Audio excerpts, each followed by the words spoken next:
Assalamualaikum warahmatullahi wabarakatuh. Kumpulan kami iaitu kumpulan 1 akan membentangkan slide yang bertajuk Konsep Defisit Sosial dan Kesannya dalam filem Tanda Putera, yang akan dibentangkan oleh ahli kumpulan kami iaitu Muhammad Firdaus bin Muhammad Zahid, Muhammad Haziq bin Nazri, Nur Amir Syahidin bin Aminuddin, Muhammad Falik Ashraf bin Aziz, Muhammad Nazran Haras bin Nazri.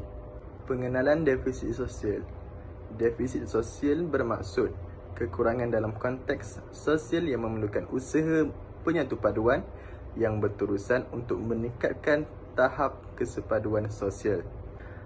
Defisit sosial ini juga merupakan isu dan hal yang belum selesai yang perlu diusahakan penyelesaiannya satu persatu. Ia memerlukan waktu, kerjasama dan juga kesabaran semua pihak di negara kita. Selain itu, perancangan dan pelaksanaan pelan tindakan yang berasaskan prinsip perundingan atau mediasi. Terdapat beberapa perkara yang menjadi topik kepada isu ini.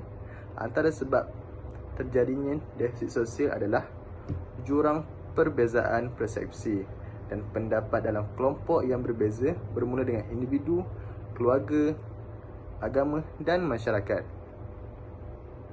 Hal ini melibatkan isu-isu yang menjadi punca kepada runtuhnya kepada kesepaduan sosial yang ingin dibangunkan. Jika tidak ditangani dengan berhemat, perkara-perkara seperti kenyataan berbau sensitif etnik, agama dan perlembagaan, pilihan raya, krisis ekonomi, dasar awam baru, kegagalan pembangunan, rasuah dan tadbir urus tidak berintegriti boleh menghancurkan benda, perkara atau apa-apa yang telah dibina selama ini dan akan menjadi barah jika tidak dikawal. Kita haruslah bekerjasama dan saling menghormati untuk mengurangkan kesan defisit sosial di negara kita.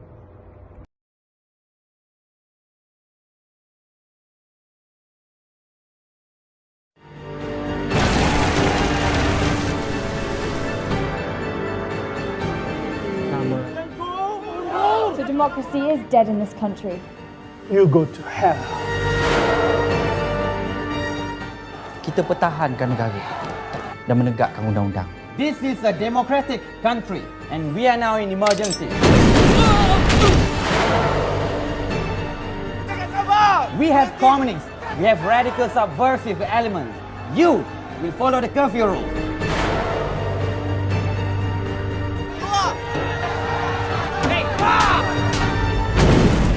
Kalau terjadi apa-apa kepada saya, tolong jaga keluarga saya. Saya akan jaga keluarga Tun. Itu janji saya. Kalau perlu awak pecahkan Mama ni, pecahkan sekarang. Ini arahan daripada saya. Dan saya masih lagi Perdana Menteri. The figures tally. He only has a few days left to live. Stop it, please, please. I want to go home now!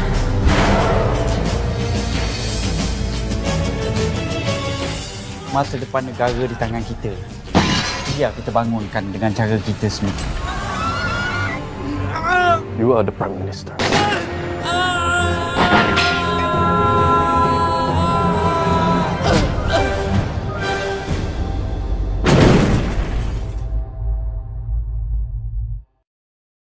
Hai, Assalamualaikum dan salam sejahtera. Nama saya Muhammad Falik Ashraf bin Aziz dan student ID saya adalah 2022748785.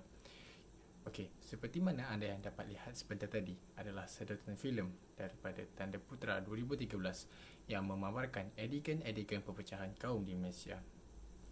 Namun, tahukah kita perpecahan kaum ini dapat mengundang pelbagai masalah di negara kita? Perpecahan kaum dapat mengganggu-gugat keamanan dan keharmonian di negara kita ini dari berbagai aspek. Antara aspek yang menerai impak yang paling besar ialah aspek sosial, ekonomi dan politik. Dari aspek yang pertama iaitu aspek sosial, di mana kita dapat lihat bahawa wujudnya salah faham dan buruk pandangan terhadap kaum-kaum lain kerana wujudnya sikap perkauman. Sikap perkauman ini akan memecah belahkan kaum, bukan sahaja memberi kesan dalam masa jangka yang pendek, namun turut memberi kesan dalam jangka masa yang panjang. Kita akan memandang serong terhadap kaum-kaum yang lain di Malaysia ukuran sikap rasis yang terdapat dalam diri kita, kita akan mempunyai pandangan buruk terhadap seseorang itu kerana tidak selesa dengan apa yang telah dilakukan oleh kaum tersebut, tetapi bukannya individu tersebut. Ini menimbulkan keadaan yang agak tegang sekiranya sikap ini terus diamalkan. Selain itu, kesan perpecahan kaum juga dapat kita lihat secara realitinya. Contoh, peluang pekerjaan perniagaan lebih terbuka kepada kaum Cina pada masa itu kerana kebanyakan kaum Cina bekerja di lombong biji timah, berbeza dengan kaum-kaum lain iaitu Melayu dan India yang lebih tertumpu bekerja di kawasan kampung dan juga ladang-ladang sawit. Ini menyebabkan kaum Cina dapat menguasai kawasan tumpuan atau bandar, tapi kaum lain hanya menetap di kawasan pendalaman. Ini akan mewujudkan pandangan yang serong dan tidak rasa puas hati dalam diri kaum masing-masing. Dalam jangka masa yang panjang pula, perasaan ini akan menjadi lebih teruk dan mendalam dan mungkin akan membawa kepada rusuhan kaum seperti mana yang berlaku pada 13 Mei 1969. Dan ini akan membawa keancaman kepada struktur sosial di Malaysia dan rakyat tidak akan dapat hidup aman dan harmoni lagi. Seterusnya, kita beralih pula kepada aspek ekonomi. Antara kesan perpecahan yang akan mengganggu gugat keamanan adalah pelabur-pelabur luar negara akan menarik diri daripada melabur kepada syarikat di dalam Malaysia. Ini kerana pelabur luar negara melihat negara Malaysia adalah sebuah negara yang tidak aman dan mundur. Sekiranya berita ini tersebar di luar negara, ini akan mencetuskan kebimbangan pelabur-pelabur luar untuk terus melabur di Malaysia. Justru, hal ini akan mengakibatkan mata wang Malaysia iaitu wang ringgit akan turut terkesan. Ini kerana berlakunya susut nilai mata wang Malaysia dan rakyat akan merasa barangan mentah seperti makanan asas menjadi mahal.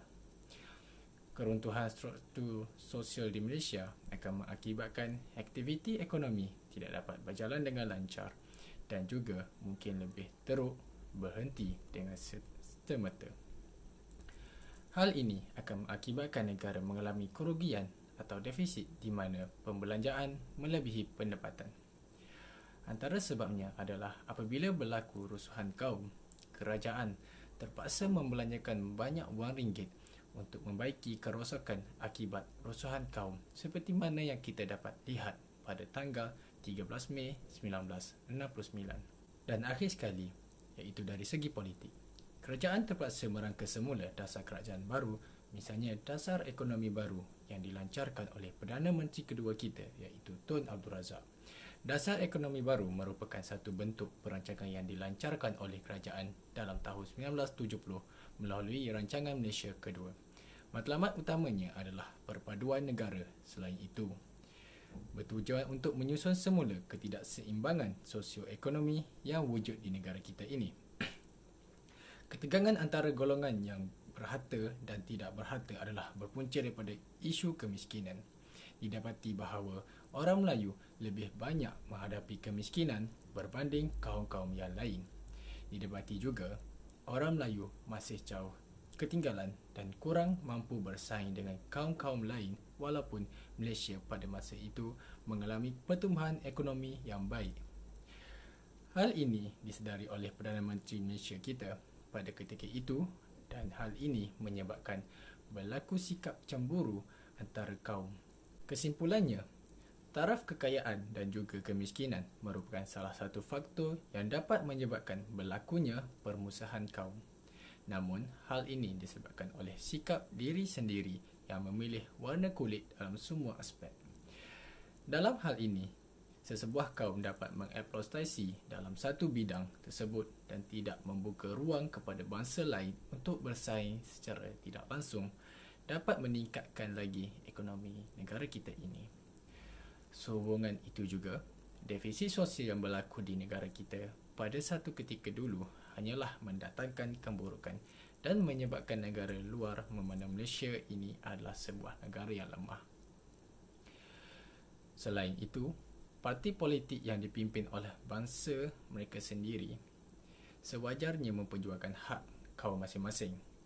Namun, sekiranya perpecahan kaum berlaku, ini menimbulkan lagi perasaan buruk sangka tanpa menilai pengorbanan yang dilakukan oleh pemimpin tersebut. Ini turut memberi kesan kepada kepimpinan negara untuk sehaluan dalam memimpin negara kita ini. Bismillahirrahmanirrahim. Assalamualaikum warahmatullahi wabarakatuh. Nama saya Muhammad Nazran Haras bin Nazari dan saya salah seorang daripada kumpulan 1, yang mana kumpulan 1 diberi tajuk konsep defisit sosial dan kesannya dalam filem. Dan seterusnya adalah berdasarkan filem Tanda Putera ini, saya boleh keluarkan 2 isi yang penting dalam filem ini. Yang pertama adalah ketidakadilan dalam sistem ekonomi, dan yang kedua adalah terhalangnya kemajuan dalam semua bidang. Yang mana 2 sebab ini sangatlah terkait dan penting, kerana berdasarkan filem Tanda Putera itu terdapat adegan peristiwa 13 Mei 1969, yang mana peristiwa yang bersejarah ini berlaku disebabkan 2 asbab ini. Jadi rumusan dari 2 poin ini adalah, yang pertama, perkara ini dapat membuka ruang kepada komunis untuk menyebarkan lagi ideologi dan kebencian dalam diri masyarakat di negara pada masa itu. Dan poin yang kedua adalah berlaku pertumpahan darah yang dahsyat pada masa tersebut, yang mana perkara itu memberi impak kepada pemimpin pada masa itu, iaitu Tunku Abdul Rahman. Tunku Abdul Rahman telah meletakkan jawatan disebabkan peristiwa itu sendiri. Dan yang ketiga dan yang terakhir itu adalah tercetusnya pengubalan dasar ekonomi baru, EDB, maafkan saya, DEB, yang mana perkara ini berperanan penting dalam mengharmonikan semula masyarakat di Malaysia, yang mana perkara ini akhirnya dapat menangani ketidakseimbangan dalam sistem ekonomi yang melibatkan masyarakat berbilang kaum itu sendiri. Dan terima kasih dan Assalamualaikum. Sekian daripada saya. Terima kasih kepada saudara Hadas. Assalamualaikum. Nama saya Haziq Nazri. Dan sekarang saya akan meneruskan ke isteri yang seterusnya. Apabila negara kita mengalami defisit sosial, maka tidak mustahil bahawa negara kita, iaitu Malaysia, bakal berpeluang untuk kembali dijajah serta bakal mencetus kerusuhan yang lebih besar. Faktor ini mempunyai 2 punca yang besar. Yang pertama adalah kerana pada ketika itu negara kita gagal menyatupadukan rakyat serta sistem pemerintahan kita pada ketika itu masih lemah. Dan apabila berlakunya defisit sosial, korban nyawa yang tidak bersalah bakal meningkat, yang menyebabkan lahirnya negara yang dipenuhi keganasan dan juga pertumpahan darah.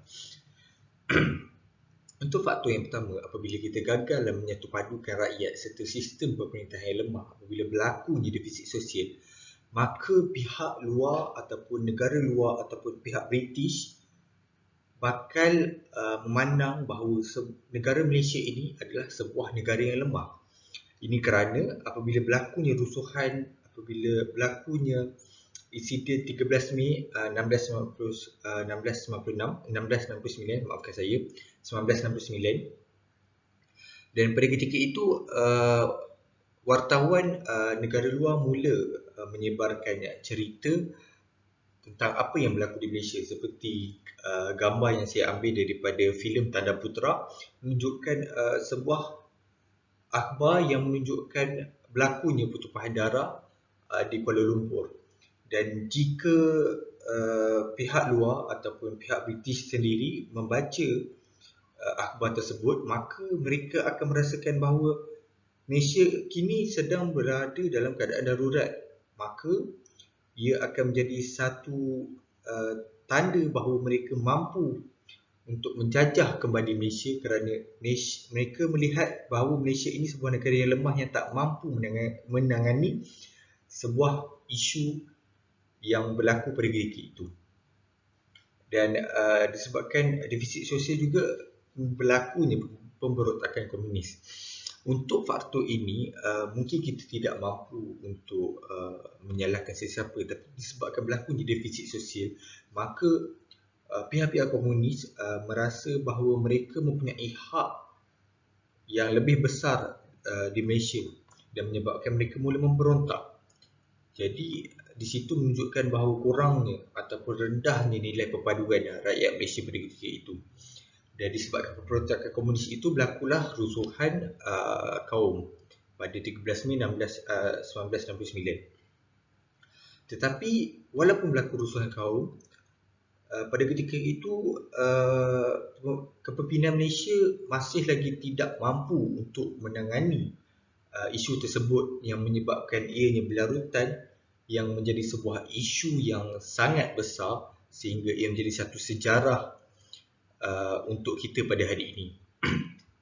Ianya kerana pada ketika itu kekurangannya anggota polis, dan apabila ianya dimasukkan di dalam akhbar ataupun diberitahu bahawa isu ini tidak dapat diselesaikan ataupun rusuhan kaum ini tidak dapat diselesaikan kerana kurangnya anggota polis, maka pihak luar mula mencurigai untuk membenarkan Malaysia ini mentadbir negaranya sendiri.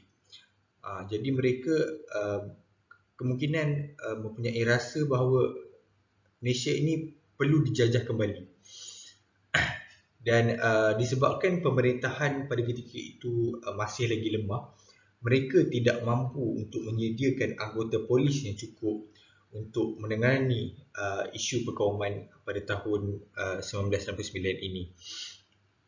Dan untuk faktor yang seterusnya ialah disebabkan berlakunya rusuhan, berlakunya pemberontakan, maka bakal bertambah korban nyawa yang tidak bersalah dan menyebabkan lahirnya negara yang dipenuhi keganasan serta pertumpahan darah.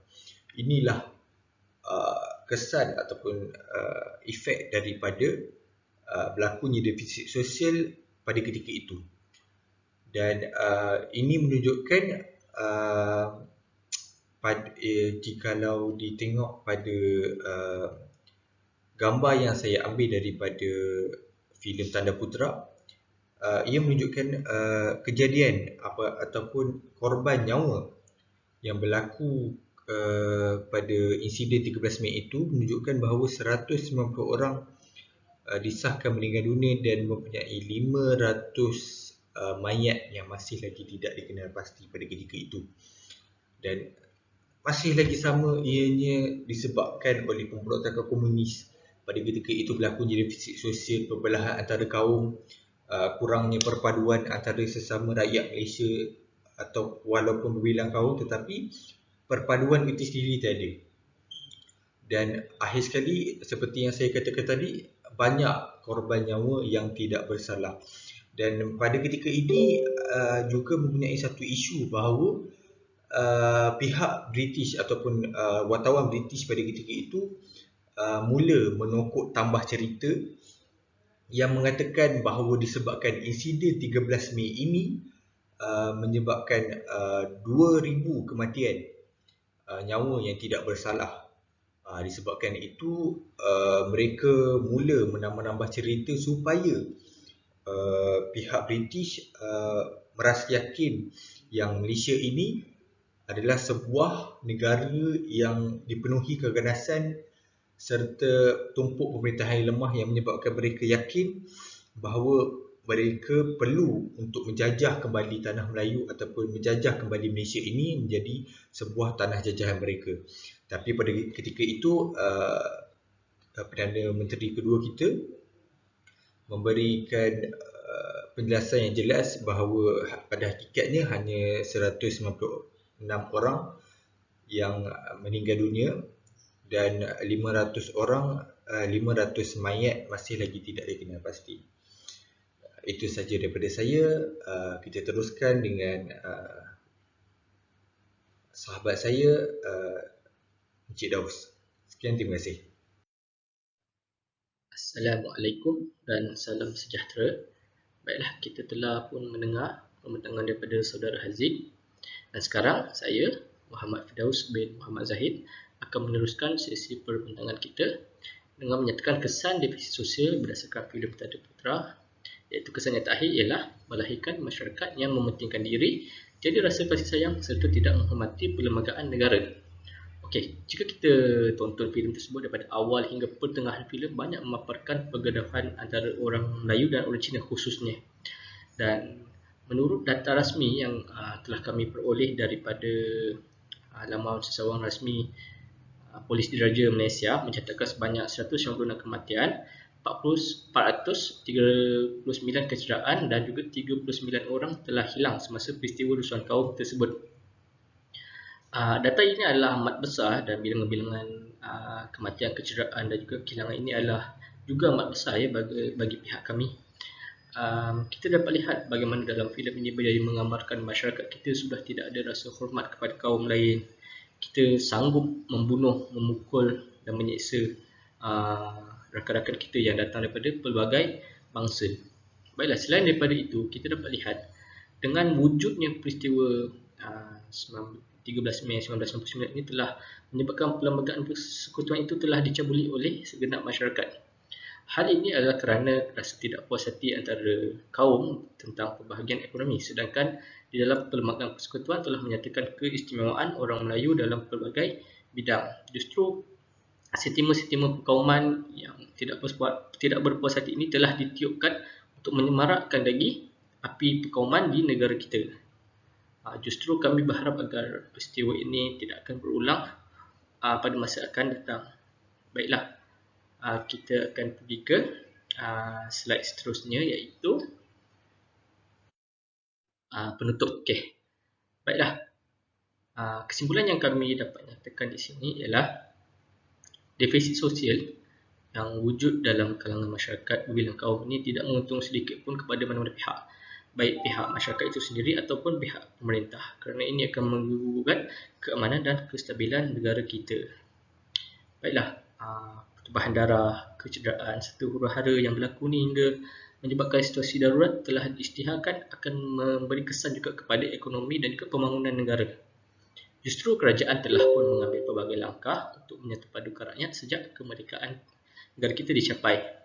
Baiklah, kami di sini cenderung untuk memfokuskan apakah langkah yang perlu diambil khususnya kita sebagai seorang mahasiswa atau mahasiswi dalam mengurangkan defisit sosial ini. Antaranya ialah kita perlu belajar mengenai kepelbagaian kaum di negara kita.